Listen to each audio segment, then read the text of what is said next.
Welcome to the Mindfulness Meditation Podcast presented by the Rubin Museum of Himalayan Art, a global museum dedicated to bringing greater awareness and understanding of Himalayan art to people around the world. I'm your host, Tashi Chudran. Every Thursday, we offer a meditation session at New York Insight Meditation Center that draws inspiration from an artwork from the Rubin's collection and is led by a prominent meditation teacher. This podcast is a recording of our weekly in-person practice. The description of each episode includes information about the theme for that week's session and an image of the related artwork. Our Mindfulness Meditation Podcast is presented in partnership with Sharon Salzberg and teachers from the New York Insight Meditation Center, the Interdependence Project, and Parabola Magazine, and supported by the Frederick P. Lenz Foundation for American Buddhism. And now, please enjoy your practice. Hello, everybody. Good afternoon, and Tashidele. Welcome to the Rubin Museum of Himalayan Art's Mindfulness Meditation Program at New York Insight Meditation Center. I'm Tashi Chudran, Himalayan Programs and Communities Ambassador, and I'm delighted to be your host today. The Rubin is a global hub for Himalayan art, and we're so glad to have all of you join us for our weekly program where we combine art and meditation. I was walking to the New York Insight this morning. I was in such joy thinking that we have this amazing place that we could all come together every week in the midst of so much chaos and uncertainty and all the crazy news. So, inspired by our collection, we will first take a deep look at the work of art we have chosen for today. We will then hear a brief talk from our teacher, Elaine Retholtz. And then we will have a short sit, 15 to 20 minutes, for the meditation guided by her. Let's take a look at today's theme and artwork. The artwork for today's session is handpicked by our teacher, this mountain god Kulakari, known as Jikten Pe-la or Pön-la in Tibetan word, origin from Tibet, dated 19th century, painted terracotta. And this is about 10 into 8.5 into 4.5 inches. Beautiful sculpture. And the connection to the theme, as this month's theme is resilience, Kulakari has the enduring strength of the mountains. He inspires practitioners to garner stability and lead a life of balance. Kulakari is a deity associated with Tibet's indigenous Burn religion, which is pre-Buddhism. He was later absorbed into the Buddhist pantheon. The Padmasambhava Guru Rinpoche, who brought Buddhism from India to Tibet in the 8th century, he subdued and subjugated many powerful figures who are known as protectors. And so they are oath-bound protectors as well as enlightened protectors. So Kulakari is one of the oath-bound protectors. He dwells on a mountain in Ladakh, south of Lhasa, near the border with Bhutan. So in this terracotta sculpture, Kulakari appears in a teardrop-shaped mountain setting. There's a 3-story temple with Chinese-style eaves framing the god in the center, as you see. And tiny animals roam near the base of his mountain abode. Kulakari is dressed as a Tibetan warrior and riding a shaggy yak. Yaks are rarely given prominence in Tibetan Buddhist art, except in association with local protector gods such as Kulakari. And let's bring on our teacher for today. Our teacher is Elaine Retholtz. Elaine has been studying and practicing the Dharma since 1988. In addition to teaching Dharma at New York Insight, she's a certified mindfulness-based stress reduction MBSR teacher and a certified MBSR teacher trainer. She's deeply interested in helping students integrate mindfulness into daily life, Elaine is committed to deepening her own understanding of issues of diversity and the way racial conditioning in the United States affects all of us, both as individuals and in relation to the institutions we are part of, including New York Insight. Elaine, thank you so much for being here, and please help me in welcoming Elaine Retholtz.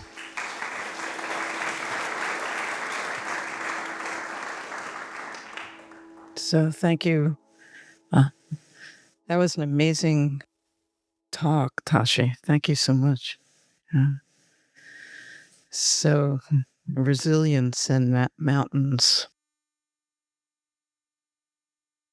So, we already heard about how mountains are grounded and also open to the heavens and immovable. And actually, there's a description of Nibbana where the Buddha says a mountain peak is immovable. Precisely so, Nibbana is immovable. So, what can reflecting on a mountain, how can that help us in terms of resilience? And I'm going to guide a meditation that some of you are familiar with. It's called a mountain meditation. But I just want to read the Buddha talked about the eight worldly winds. The eight worldly winds keep the world turning around, and the world turns around these eight worldly winds. What are they? Gain and loss, fame and disrepute, praise and blame, pleasure and pain. These winds that affect us from moment to moment in our lives. So I'd like to just guide a practice where we imagine ourselves as a mountain and consider what I'm going to be describing, the conditions on a mountain over the years. And I'd like you to bring that in, and I'll say a little bit more about it towards the end of the practice period. So, coming into a posture that is mountain like. So, if you're in a chair, perhaps able to have your feet on the floor, feeling that rootedness and feeling your seat on the chair. And of course, if you're on a cushion, feeling the rootedness of your sits bone against the cushion and the legs, knees on the mat, or whatever part of your legs are reaching the mat. So here's this base of the mountain that is not just in contact with the cushion, the chair, the mat, the floor, but deep down through the 12 levels here at New York Inside and deep into the earth below, perhaps into past the granite below Manhattan, really into the center of the earth, this rootedness of the mountain. Just getting a sense of that. And yet there's also an uplifting energy, the energy moving, depending on your posture, it could be moving up the legs first into your seat, up into the spine, the elegance of this spine, no matter what the natural curve of it is now, and up through the neck and the head, and opening to the sky at the top of the head, so that the top of the head is the summit of the mountain, and the sides of the head, the sides of the neck, the shoulders, the arms are the sloping sides of the mountain. And just pausing to get a visceral sense of sitting in the seated mountain pose. rooted to the earth, open to heaven,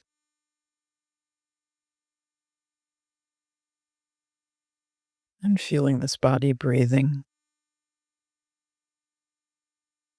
this living, breathing mountain.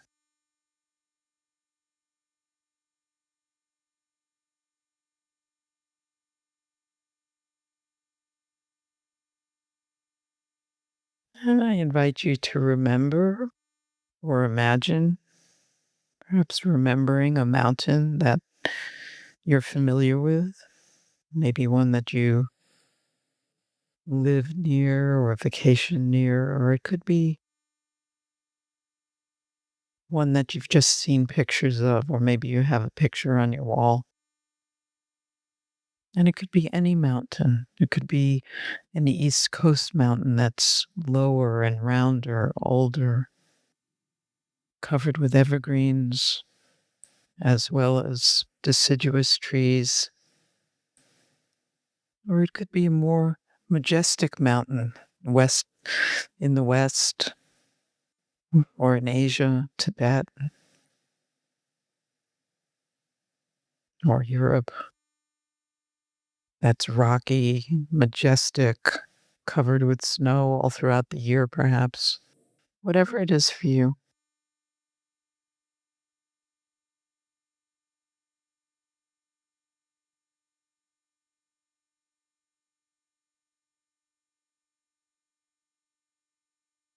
And taking a moment to reflect on the seasons of a mountain.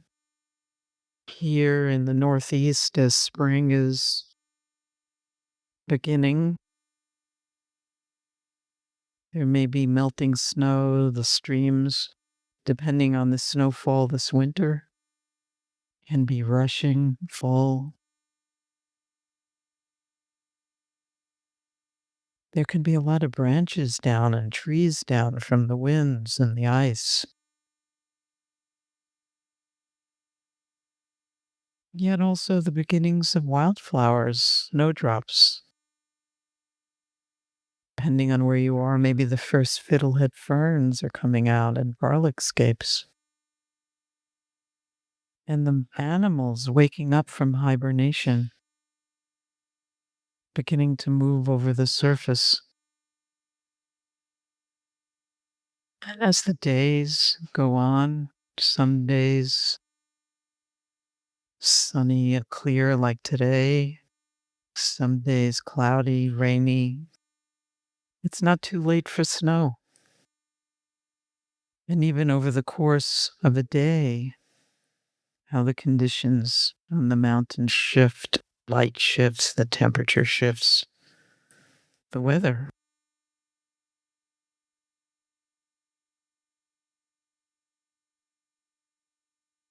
And days follow days, and more wildflowers and the buds on the trees, and they become young leaves. Color might be bright. We call it spring green for a reason. Insects, tourists, hikers. Through all this, the mountain is unmovable. This connection to the earth, the opening to the sky. There can be fierce storms. And as we've seen more recently, fires. And the mountain is unmovable. Moving on through the late summer, berries and so on. Moving into the fall, and the animals so quickly have to begin gathering for a long winter. The leaves turn as if they're on fire and fall. Days get shorter, the nights get longer. The mountain is not moving. All that I'm describing is happening on the surface. As winter comes, it's cold, icy, quieter, covered with snow. Everything looks dead. There might be occasional tracks in the snow. So, what does it mean to sit like a mountain in our own lives, where from moment to moment our moods can change, our sense of health and well being can change, our energy changes, and over the seasons of our lives, not just days and weeks and months, where we can see how quickly things can change in our inner world and our outer world, but also over the years, the seasons of our lives, we can see this body and experience this body aging, changing, this mind shifting, changing. Is it possible to cultivate a practice and cultivate a heart that can recognize our grounding in our practice, our grounding in our desire perhaps to not harm, to live in accordance with what we value most, even amidst all the storms of our lives, which can be very painful. Times of harvest and times of loss, times of warmth and connection, and times that feel isolated.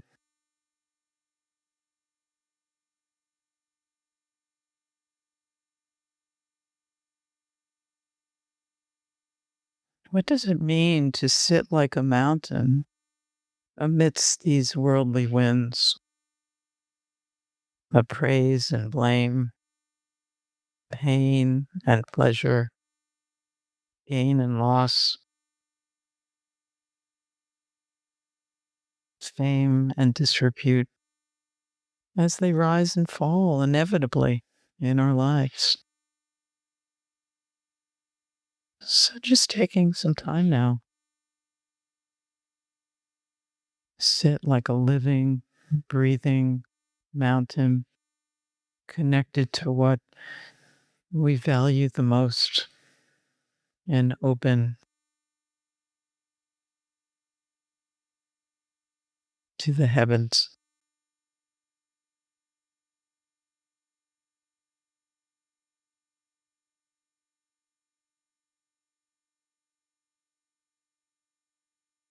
I'm just feeling the resilience in that,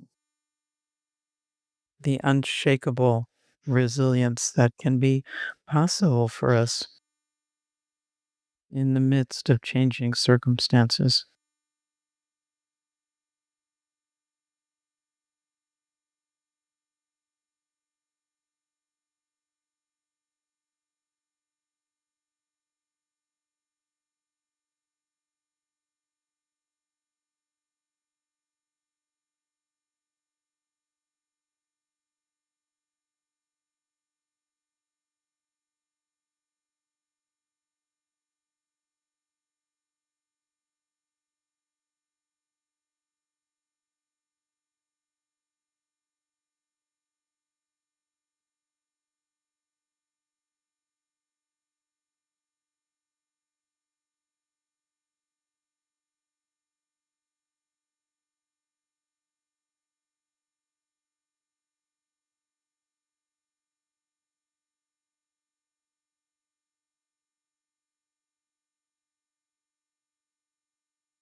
Li Po wrote, "The birds have vanished from the sky, and now the last cloud drains away. We sit together, the mountain and I, until only the mountain remains."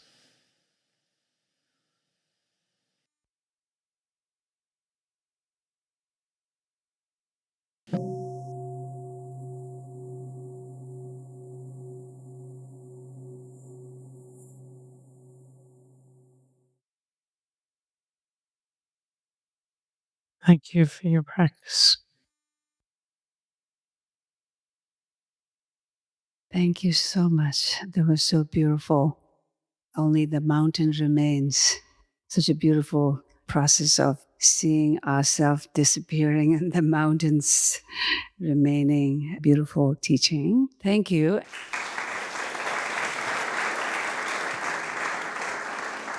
That concludes this week's practice. To support the Rubin and this meditation series, we invite you to become a friend of the Rubin at rubinmuseum.org/friends. If you are looking for more inspiring content, please check out our other podcast, Awaken, which uses art to explore the dynamic paths to enlightenment and what it means to wake up. Season 4, hosted by Isabella Rossellini, delves into the Buddhist concept of attachment and explores how the practice of letting go can transform our experience of the world. Available wherever you listen to podcasts. And to learn more about the Rubin Museum's work around the world, visit rubinmuseum.org. Thank you for listening. Have a mindful day.